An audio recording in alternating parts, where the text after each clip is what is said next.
Bec Madagascar eto amin'ny Tomany Tangala.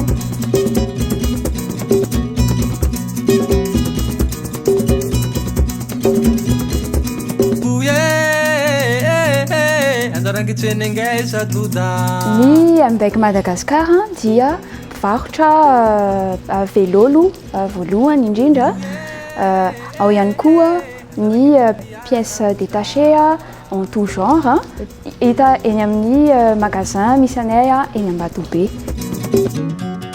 Ny tanjon'ny Bec Madagascar dia ny promouvoir ny resaka vélo, tout ce qui est aventure, circuit organisé, ny resaka bisikileta eto amintsika.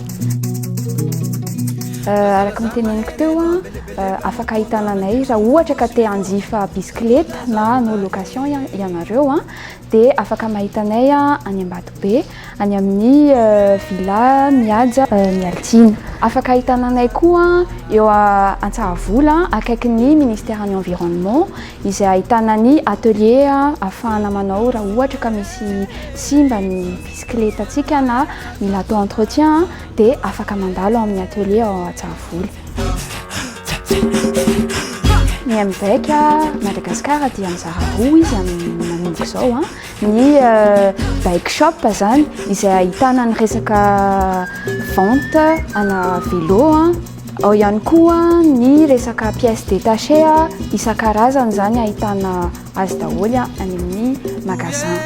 Amin'ny lafiny ray misy ihany koa ny Bec Adventure, izy io indray dia ao anatin'ny resaka hoe circuit organisé rehetrarehetra zany isaky ny alahady moa zany no ahafahana mandray anjara amin'izy io.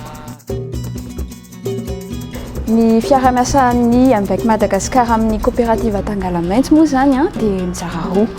Ao anatin'izay misy ny Zoma Tangala voalohany dia ny faharoa ny dian-tanana.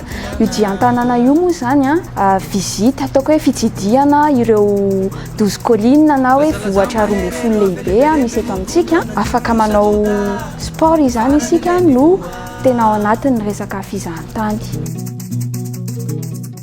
Ho antsika rehetra izay liana moa zany dia afaka mitsidika ny page Facebook-nay Bec Madagascar. Raha ohatra ka te hiantso anay ihany koa nareo na andefa mailaka dia hitanareo eo amin'ny page ambany eo ilay izy ahafahanareo miantso anay tsy ankisalasala.